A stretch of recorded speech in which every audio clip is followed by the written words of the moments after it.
Hi, I'm gonna read chapter 18 of Charlotte's Web. Once again, I have no idea how long it's gonna take me. It might be under five, might be over five. Either way, it's not a big deal. So I guess, yeah, I'll just start. All right, chapter 18 is called The Cool of the Evening. In the cool of the evening, when shadows darkened the fairgrounds, Templeton crept from the crate and looked around. Wilbur lay asleep in the straw. Charlotte was building a web. Templeton's keen nose detected many fine smells in the air. The rat was hungry and thirsty. He decided to go exploring. Without saying anything to anybody, he started off. "Bring me back a word," Charlotte called after him. "I shall be writing tonight for the last time." The rat mumbled something to himself and disappeared into the shadows. He did not like being treated like a messenger boy. After the heat of the day, the evening came as a welcome relief to all. The Ferris wheel was lighted now. It went round and round in the sky and seemed twice as high as by day. There were lights on the midway, and you could hear the crackle of the gambling machines, and the music of the merry-go-round, and the voice of the man in the Beano booth calling numbers. The children felt refreshed after their nap. Fern met her hen. Fern, I'm sorry, this happened the other day. Fern met her hen.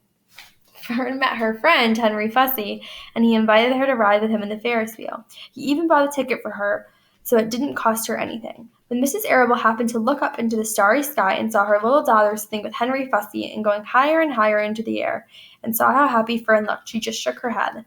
My, she said. Henry Fussy, think of that. Templeton kept out of sight. In the tall grass behind the cattle barn, he found a folded newspaper. Inside it were leftovers from somebody's lunch: a deviled ham sandwich, a piece of Swiss cheese, part of a hard-boiled egg, and the core of a wormy apple. The rat crawled in and ate everything. Then he tore a word out of the paper, rolled it up, and started back to Wilbur's pen. Here is a picture of Templeton writing. Charlotte had her web almost finished when Templeton returned, carrying the newspaper clipping. She had left a space in the middle of the web. At this hour, no people were around the pig pen, so the rat and spider and the pig were by themselves. "I hope you brought a good one," Charlotte said. "It is the last word I shall ever write." "Here," said Templeton, unrolling the paper. "What does it say?" asked Charlotte. "You'll have to read it for me." "It says humble," replied the rat. "Humble," said Charlotte. "Humble has two meanings. It means not proud, and it means near the ground. That's Wilbur all over. He's not proud, and he's near the ground." "Well, I hope you're satisfied," sneered the rat. "I'm not going to spend all my time fetching and carrying. I came to this fair to enjoy myself, not to deliver papers." "You've been very helpful," Charlotte said. "Run along if you want to see more of the fair." The rat grinned. "I'm going to make a night of it," he said. "The old sheep was right. This fair is a rat's paradise. What eating, and what drinking, and everywhere good hiding and good hunting. Bye-bye, my humble Wilbur. Fare thee well, Charlotte, you old schemer. This will be a night to remember in a rat's life." He vanished into the shadows. Charlotte went back to her work. It was quite dark now. In the distance, fireworks began going off, rockets scattering fiery balls in the sky. By the time the Arables and the Zuckermans and Lurvy returned from the grandstand, Charlotte had finished her web. The word humble was woven neatly in the corner. Nobody noticed it in the darkness. Everyone was tired and happy. Fern and Avery climbed into the truck and lay down. They pulled the Indian blanket over them. Lurvy gave Wilbur a forkful of fresh straw. Mr. Arable patted him. "Time for us to go home," he said to the pig. "See you tomorrow." The grown-ups climbed slowly into the truck, and Wilbur heard the engine start and then heard the truck moving away in low speed. He would have felt lonely and homesick had Charlotte not been with him. He never felt lonely when she was near. In the distance, he could still hear the music of the merry-go-round. As he was dropping off to sleep, he spoke to Charlotte. "Sing me that song again about the dung in the dark," he begged.